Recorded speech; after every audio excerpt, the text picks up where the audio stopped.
नमस्कार मित्रांनो, ठरलं तर मग या मालिकेच्या आजच्या भागात आज आपण बघणार आहोत. अर्जुन हा ऑफिस मधून आलेला असतो आणि कल्पना व विमल मिळून अर्जुन समोर नाटक सुरू करतात की सायली ही रागानेच घर सोडून गेली. कल्पना म्हणते की सायली गेली निघून, खूप दुखावली होती. व अर्जुन म्हणतो की गेली म्हणजे? कल्पना म्हणते की गेली कुसुमताईकडे, तिला नाही इथे राहावलं. आणि कल्पना रडायचं नाटक करते. तर आता अर्जुनला मात्र खूप आश्चर्य वाटलं असतं की इतकुशा भांडणाने मिसेस सायली लगेचच निघून गेल्या. आणि तो विचार करतो, जर मिसेस सायलींना इतकाच हट्टीपणा करायचा असेल तर मीही माघार घेणार नाही. तर आता इकडे महिपत व त्याचे दोन गुंड हे कुसुमच्या चाळीमध्ये आलेले असतात. त्याला त्या जागेमध्ये बिल्डिंग बांधायची असते आणि तो त्या लोकांना सांगत असतो की तुम्ही लवकरात लवकर ही जागा खाली करा, मी तुम्हाला या बदल्यात पैसे देतो किंवा नवीन रूम देतो. परंतु तिथले लोक काही ऐकायला तयार नसतात. ते खूप वाटेल तसं महिपतला बोलत असतात. त्यामुळे महिपतचाही संताप होतो आणि महिपतही त्यांना धमकी देतो. त्या आवाजाने प्रतिमा ही बाहेर येते आणि प्रतिमा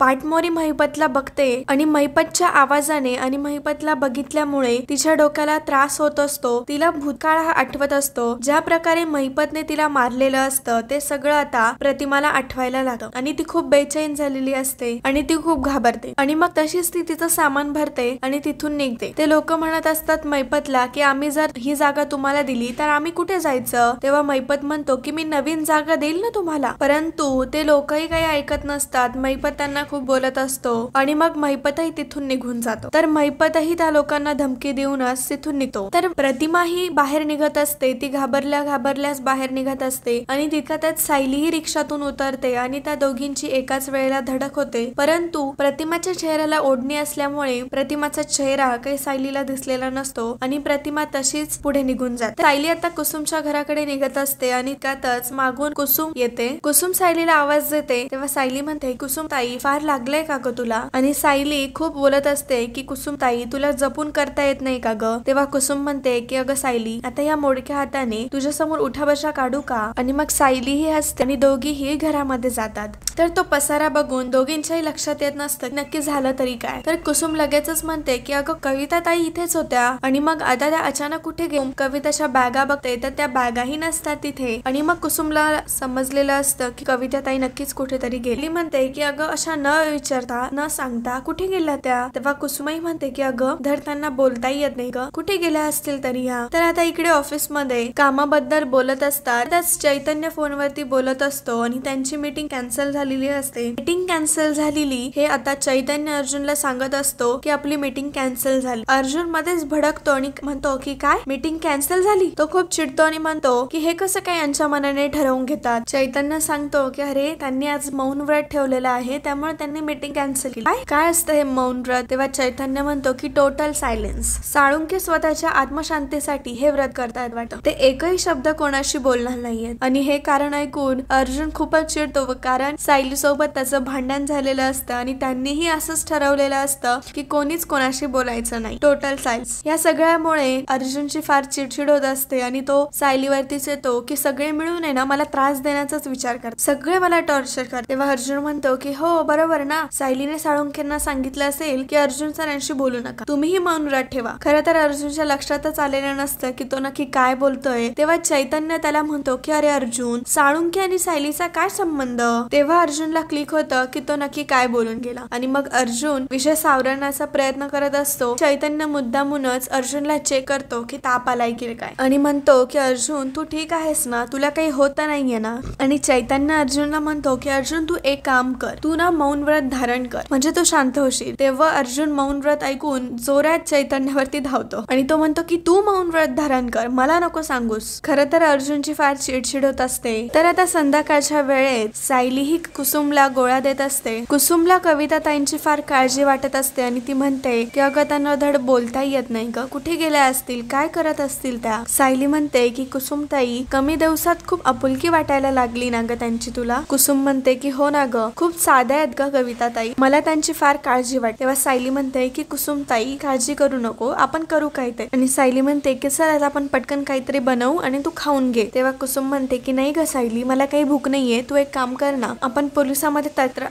कुसुम म्हणते की सायली आपण पोलिसांमध्ये तक्रार करायची का ग? म्हणजे मग आहे ना पोलीस लवकरात लवकर कविता ताईंना शोधतील. तेव्हा सायली म्हणते की हो मी जाऊन येते. तेव्हा कुसुम म्हणते की अगं तू जाऊन काय करशील, तुला तर त्यांच्या चेहऱ्याचं वर्णनही करता येणार नाही, तू तरी त्यांना कुठे भेटलीयस? तेव्हा सायली म्हणते की बरं आपण दोघेही जाऊ. तेव्हा कुसुम म्हणते की अगं थांब, तुझ्या त्या वकील नवऱ्याला सांगू ना, त्याची वकिली कधी कामाला येणार आहे? पोलिसाचे काम ना, त्याला करू दे, त्याला फोन कर आणि सांग सगळं. तेव्हा सायलीच्या लक्षात येतं की आमचं तर जोरदार भांडण झालंय आणि आम्ही आता एकमेकांशी बोलणारच नाहीये. परंतु सायली कुसुमला काही सांगत नाही आणि ती म्हणते की अगं कुसुमताई, त्यांना तरी कुठे वर्णन करता येणार आहे? तेव्हा कुसुमलाही सायलीचं म्हणणं पटतं आणि ती म्हणते की हा बरोबरच आहे. तर आता इकडे रात्री अर्जुन हा त्याच्या रूम मध्ये आलेला असतो आणि तो बघतो तो खूपच पसारा असतो, तर तो आता आवरायला घेत. तर आता इकडे खाली कल्पना व विमल बसलेले असतात आणि त्या दोघेही एकाच वेळेस म्हणतात की सायलीला फोन करायचा. खरं तर सायली नसल्यामुळे त्यांना अजिबात करमत नसतं आणि मग ते ठरवतात की आपण सायलीला फोन. तर आता कल्पनाने सायलीला फोन केलेला असतो आणि ती विचारते की सायली, कुसुमताई कशा आहेत का आता? सायली म्हणते की हो आई बऱ्या आहेत, जास्त काही लागलं नाही, बरं झालं. तेव्हा कल्पना म्हणते की बरं झालं, देवच पावला. आणि तितक्यातच कुसुमच्या इथली बाई कुसुमला विचारपूस करते, तेव्हा ते कल्पनाने ऐकलेलं असतं. मग कल्पना सायलीला म्हणते की काय ग सायली, तुम्ही अजून बाहेरच आहात का? खरं तर सायली व कुसुम ह्या सांगू शकत नसतात की त्या पोलीस स्टेशन मध्ये जाऊन आल्या, तर त्या सांगतात की नाही आम्ही आताच डॉक्टरकडे जाऊन आलो, परत बोलवलं होतं त्यामुळे. तर कल्पना म्हणते की बरं बरं ठीक आहे, कुसुमताईंकडे दे बरं एकदा. तर कल्पना कुसुमताईंची विचारपूस करते आणि विचारत असते की बरं आहे ना,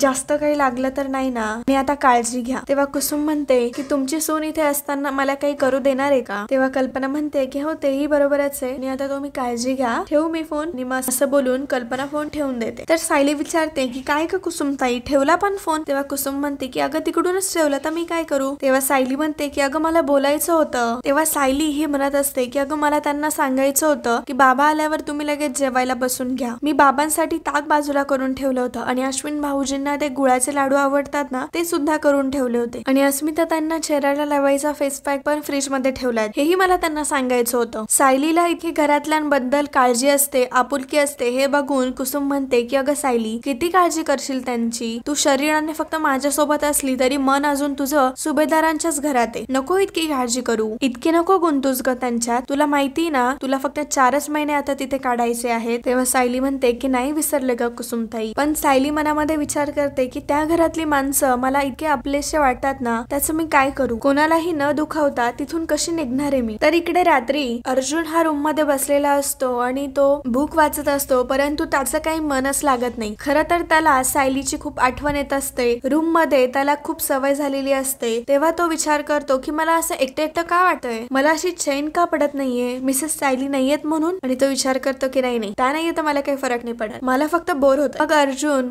जोराचे स्पीकर लावून गाणे ऐकण्याचं ठरवतो आणि मग तो गाणे लावतो. त्याच्या या जोरात गाण्यांच्या आवाजाने घरातले सगळे तिथे येतात. घरातले सगळे तिथे आलेले असतात, तरीही अर्जुनला काही समजत नसतं की ते नक्की काय बोलतायत. मग अश्विन जाऊन त्या स्पीकरचा आवाज बंद कर. तेव्हा अर्जुन म्हणतो की काय झालं, तुम्ही इथे सगळे का आले? तेव्हा अश्विन म्हणतो की अरे दादा, मी झोपलो होतो ना, या आवाजाने जाग आली आणि झोप मोड झाली. अस्मिता म्हणते की अर्जुन, तू फक्त स्वतःपुरतच बघतो ना, घरातल्यांना तुझ्या या आवाजाने त्रास होईल हे तुझ्या लक्षातच येत नाही, म्हणून इतक्या जोरात गाणे लावून एन्जॉय करत होता ना? अश्विन म्हणतो की अरे दादा, इतक्या जोरात गाणी कोण ऐकतं रे? तेव्हा प्रताप म्हणतो की गाणी गोंगाटे नुसता. आणि मित्रांनो, अशा प्रकारे आजचा भाग हा इथेच संपतो. पुढील भागात आपण बघणार आहोत कल्पनाने सायलीला व्हिडिओ कॉल केलेला असतो आणि ती म्हणते की सायली, तुझ्याशिवाय चैनच पडत नाही ग, बाकी कोणाचं माहिती नाही, पण मला तर अजिबात करमत नाही. कल्पनाच्या बाजूला आलेला असतो तेव्हा कल्पना म्हणते की काय झालं अर्जुन, तुला बोलायचंय का? घे बोल. तेव्हा अर्जुन म्हणतो की मला काही फरक पडत नाही आणि मला कोणाशी बोलायचं नाहीये आणि मला कोणाला जबरदस्तीही करायची नाही. असा इतका ऍटिट्यूड बघून सायली ही विचार करू लागते. तर मित्रांनो, असेच मालिकेंचे अपडेट बघण्यासाठी आताच आपल्या चॅनलला सबस्क्राईब करा आणि हा व्हिडिओ तुम्हाला आवडला असेल तर लाईक करा आणि कमेंट करा. धन्यवाद.